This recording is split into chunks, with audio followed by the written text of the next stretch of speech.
Good morning everyone. तो जैसे कि थोड़े दिन पहले हमने डिस्कस किया था कि किस तरह की क्लासेस हम लोग पैडा में पढ़ेंगे या फिर डीएसएसबी के एग्ज़ाम में जो कंटेंट रहेंगे हमारे। आज हम कुछ ऐसा ही कंटेंट लेने वाले हैं that content should be DSSB common people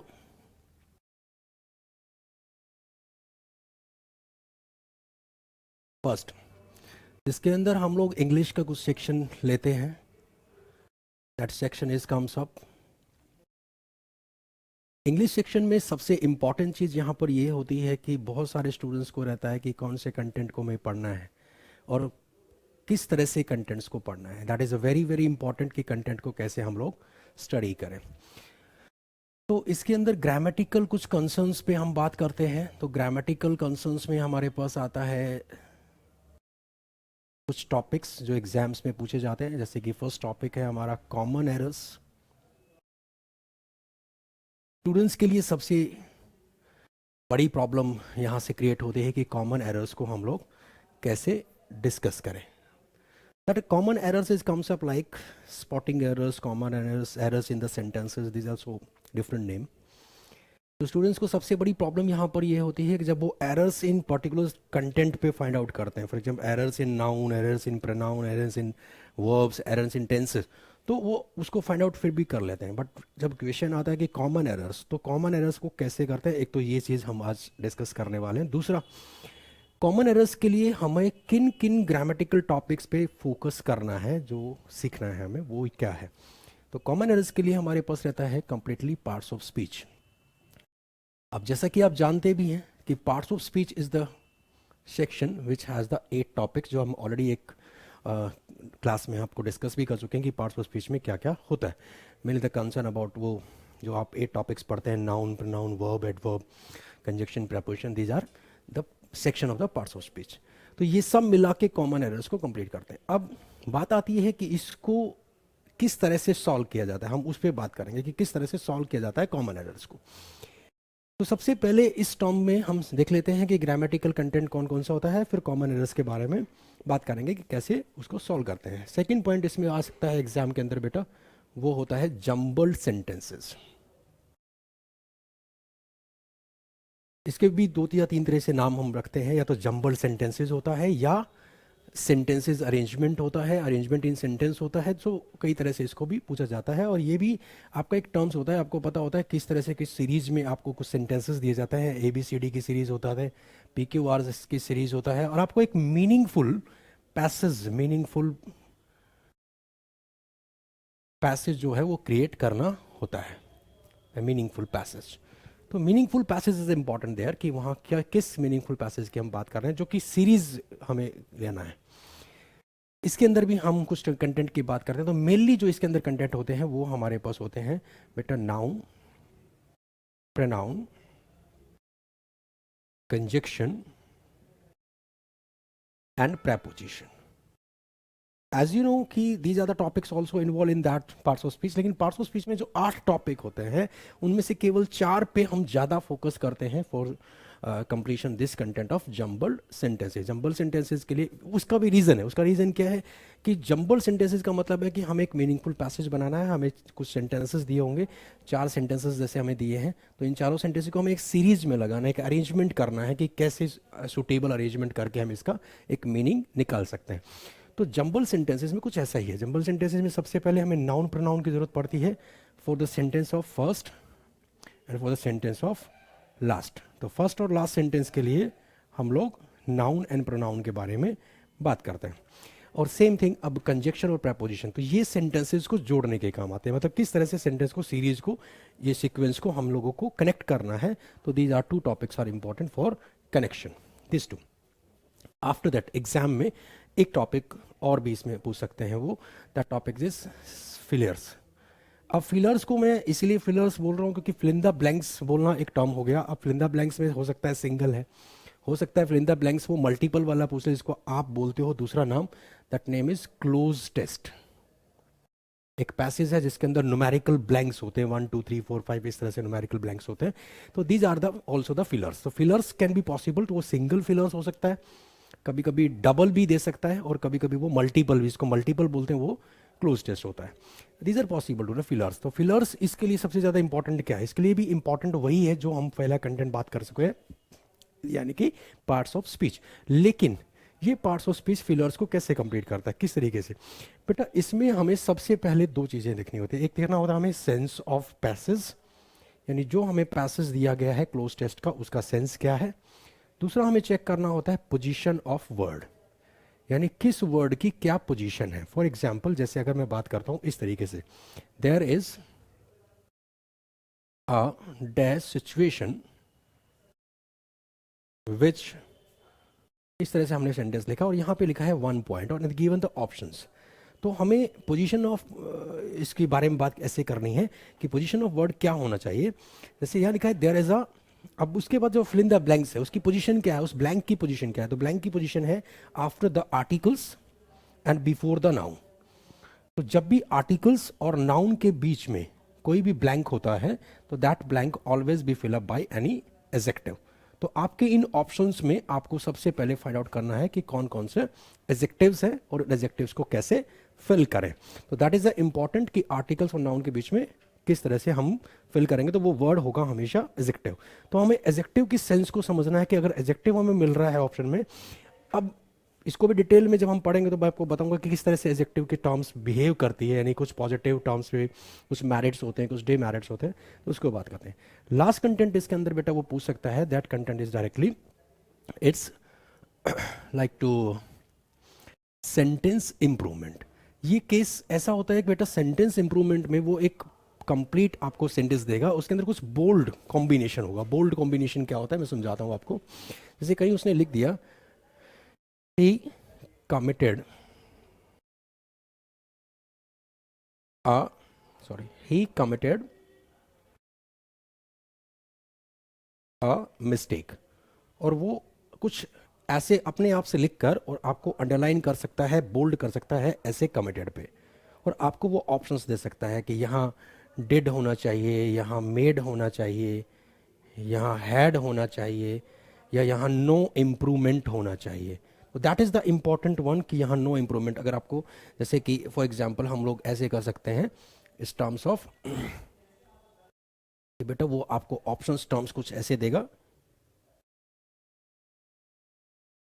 यहाँ वो ऑप्शन में आपको दे सकता है डेड, ऑप्शन में देख सकता है आपको मेड, ऑप्शंस में ही आपको वो दे सकता है had and the no improvement. तो इस तरह से हमें फाइंड आउट करना होता है कि अगर हमारा आंसर जो यहाँ लिखा हुआ है वही करेक्ट है तो वो आंसर हमारा हो जाता है नो इम्प्रूवमेंट, और अगर वही करेक्ट नहीं है तो इनमें से हमें सब्स्टिट्यूट इसका करना होता है। That is the sentence improvement. तो these are the major section जो ग्रामेटिकल टर्म्स पे वो एग्जाम में आपसे पूछ सकता है। इसके अलावा डायरेक्टली 2 क्वेश्चंस, एक क्वेश्चन वो पैसिव वॉइस से पूछ सकता है, दैट इज 1 क्वेश्चन, एक क्वेश्चन वो डायरेक्टली नरेशन से पूछ सकता है। तो that is the important section of 6 points in A grammatical section, जो कि कॉमन पेपर डीएसएसबी के एग्जाम में वहां से वो क्वेश्चंस राइज कर सकता है। और वो क्वेश्चंस कहाँ से जनरेट हुए हैं, ग्रामर के किस टॉपिक से जनरेट हुए हैं, वो भी मैं आपको साथ साथ मैंने क्लियर किया है। अब हम थोड़ा सा और इसके बारे में बात करते हैं कि इसके अलावा क्या होता है कॉमन पेपर में।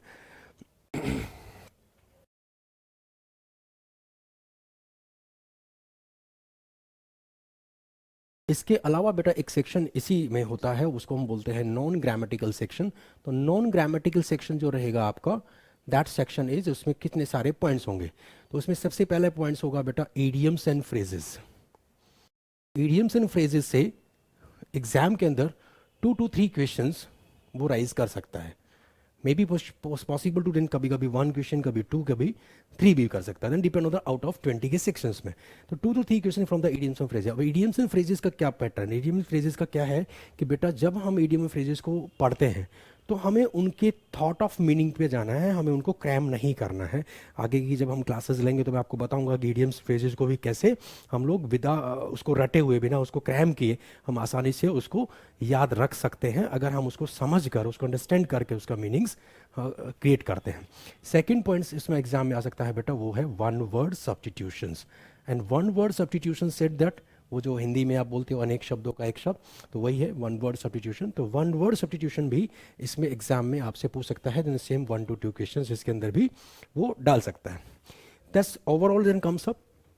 एक और सेक्शन आता है, that section is third one is vocab. इस वोकैब के अंदर 2 सेक्शंस होते हैं, आपको भी पता है, synonyms and anonymous.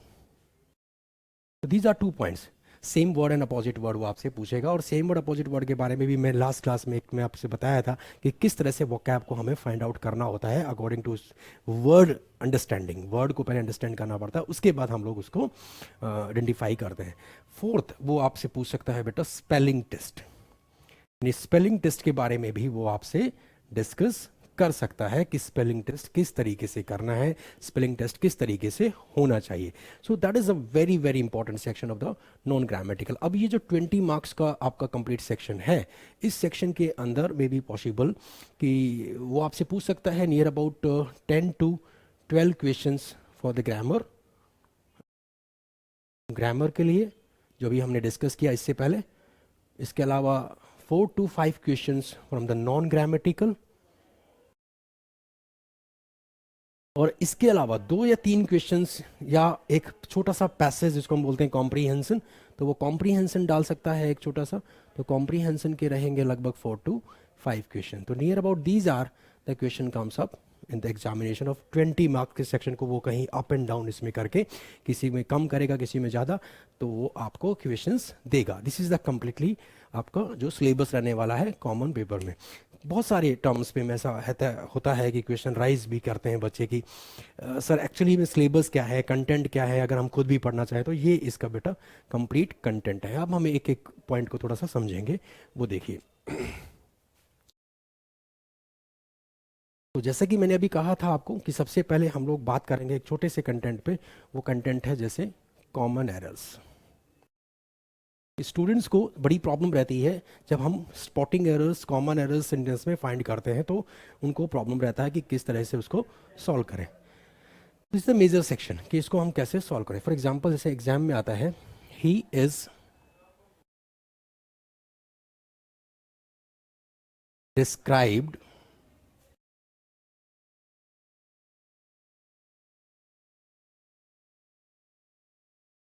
That point in the presence of me। Statement को कंप्लीटली पढ़ने के बाद अब वो आपसे कहेगा कि इसमें क्या एरर हो सकता है। तो making the sum error sections, A section, B section and C section. तो सबसे पहला स्टेप हमें कैसे पता करना है, कैसे उसको, अब बच्चों क्या करते हैं इसको पढ़ते हैं और जहाँ उनको थोड़ा फैमिलियर लगता है दैट इज़ करेक्ट, नहीं फैमिलियर लगता तो वो कहते हैं कि इसमें एरर है। लेकिन बेटा ये इसका प्रोसेस नहीं, इसमें एक स्टेप्स है, और स्टेप्स आप थोड़ा ध्यान से देखो स्टेप्स क्या हैं। तो इसका स्टेप नंबर 1 है, कोई भी सेंटेंस है बेटा उसके फॉर्मेट को चेक करो। सबसे पहले उसका फॉर्मेट हमें चेक करना होता है। फॉर्मेट हमेशा 2 तरीके का होता है, या तो एक्टिव फॉर्मेट या पैसिव फॉर्मेट। अब एक्टिव और पैसिव का फॉर्मेट डिसाइड होता है रिलेशन से। किस रिलेशन से? यानी एक वर्ड जो आपको फर्स्ट वर्ड दिया है सेंटेंस में, और उसके बाद रिलेशनशिप बिटवीन हेल्पिंग वर्ब और वर्ब। अब ये हेल्पिंग वर्ब और वर्ब, अब आपको थोड़ा सा यहाँ पे मैं इन शॉर्ट बता रहा हूँ कि ऐसी वो हेल्पिंग वर्ब जिनके साथ हमेशा वर्ब V1 ING यानी कॉन्टिन्यूस वर्ब जिनके साथ आती हैं, वो हेल्पिंग वर्ब्स आपको याद रखनी है। जैसे कि example is am are, was were, has been, have been, shall be, will be, these are the helping verbs. आपको इनको याद रखना है कि वो वर्ब जो हेल्पिंग वर्ब जो V1 ING के को फॉलो करती हैं। तो ऐसी ही हेल्पिंग वर्ब को आपको इस वर्ब के सेक्शन में देखना है। यानी अगर ये सारी हेल्पिंग वर्ब जैसे इज एम आर हो गया आपका, हैज़ बीन, हैव बीन हो गया, शैल बी, विल बी हो गया, इस तरह से कुछ भी इस तरह की वर्ब्स जो हैं जो ING के साथ लगती हैं, उनके साथ कभी भी वी थर्ड हो जाता है तो वो बन जाता है पैसिव वॉइस। लेकिन ये डिपेंड करता है किस पर? इस वर्ड पे बेटा। हमें किसी भी सेंटेंस का जो पहला वर्ड है बस उसको बहुत ध्यान से देखना है। अगर वो डूअर है, सब्जेक्ट है, एक्शन को करने वाला है, तो बेटा इन्हीं हेल्पिंग वर्ब्स के साथ V1 ING लग जाता है। लेकिन अगर वो खुद ही रिसीवर है, मतलब कि वो ऑब्जेक्ट है, तो इन्हीं हेल्पिंग वर्ब्स के साथ वी थर्ड लग जाता है, दैट बिकम्स द पैसिव, और ये हमारा पहला स्टेप क्लियर कर देता है सेंटेंस का कि वो किस फॉर्मेट में लिखा गया, मतलब एक्टिव में या पैसिव में। अब हम सेंटेंस पे आते हैं। सेंटेंस में लिखा था he is described that point in the presence of me. अब ये जो बात कर रहा है, ये जो कंसर्न यहाँ पे बता रहा है, तो ही इज डिस्क्राइब्ड, तो इसका मतलब तो ये है कि ये ही डिस्क्राइब तो नहीं कर रहा है, इसका मतलब उसको डिस्क्राइब किया जा रहा है, तो that is the wrong situation. तो होना तो यही चाहिए था कि उसने डिस्क्राइब किया, किसके प्रेजेंस में किया, मेरी प्रेजेंस में किया। तो आपको रिसीवर यहाँ मिल रहा है मी मुझे मिल गया कि रिसीवर हूँ, यानी ऑब्जेक्ट मिल रहा है, तो फिर दिस इज द डूअर, ये डूअर होना चाहिए। और जब ये डूअर होना चाहिए तो बेटा इज एम आर के साथ यहाँ V1 ING होना चाहिए, यानी कि डिस्क्राइबिंग होना चाहिए। So that is the important one, the action to find out this step. तो this is the first step in common errors कि किस तरह से इसको find करते हैं। फर्स्ट स्टेप क्रिएट होता है आपका रिलेशनशिप बिटवीन हेल्पिंग वर्ब और वर्ब के बीच में से। इसी तरह से एक एक स्टेप टोटल मिला के इसमें 3 स्टेप होते हैं जब हम एरर्स को फाइंड आउट करते हैं। दूसरा स्टेप इसका जो आता है बेटा वो आता है कुछ और रिलेशनशिप से। जैसे अभी हम बात करेंगे, इसी सेंटेंस में हम बात करेंगे, मैं आपसे क्वेश्चन करूंगा। इसमें लिखा है कि ही is describing that point in the presence of me. तो मेरा क्वेश्चन यहाँ पर बहुत सिंपल है, वो ये कि यहाँ पे जो मैंने दैट पॉइंट लिखा है वो सही है या हमें यहाँ पर दिस पॉइंट लिखना चाहिए था, that is the important one. इसीलिए मैंने सेंटेंस को अलग नहीं लिया, इसी में मैं बात कर रहा हूँ। तो बहुत सारे कंसर्न हमारे ब्रेन में रहेंगे कि हम यहाँ पर क्या बोले, he is describe that point या he is describing this point, that is a very very important. तो जब हम बात कर रहे हैं बेटा यहाँ पे प्रेजेंट की, हम प्रेजेंट सिचुएशन लेके चल रहे हैं इज डिस्क्राइबिंग, तो यहाँ पर दैट पॉइंट हम नहीं कह सकते क्योंकि दैट पॉइंट हमेशा पास्ट को, that always represent to past, तो यहाँ क्या होना चाहिए, दिस पॉइंट होना चाहिए। तो this is the important section. तो मान के चलिए मैंने डिस्क्राइबिंग यहाँ लिख दिया होता और वो ठीक होता, लेकिन और क्या इसमें एरर है, तो इस तरह से हम एरर ढूंढ सकते हैं कि दैट रिप्रेजेंट करता है पास्ट को और दिस रिप्रेजेंट करता है प्रेजेंट को। तो यहाँ पर हम दिस लेंगे, यानी सिचुएशन होना चाहिए ही इज डिस्क्राइबिंग दिस पॉइंट। अब ये दिस पॉइंट के बाद बोल रहा है in the presence of me. तो यहाँ पे मैं एक और क्वेश्चन राइज कर रहा हूँ। वो क्वेश्चन क्या है कि मेरा क्वेश्चन है आपसे कि यहाँ पे द है, क्या यहाँ पर आ हो सकता है, यानी आर्टिकल्स में हम चेंज करना चाहें तो क्या वो हो सकता है। तो दैट इज द इंपॉर्टेंट है कि कैसे पहचाने।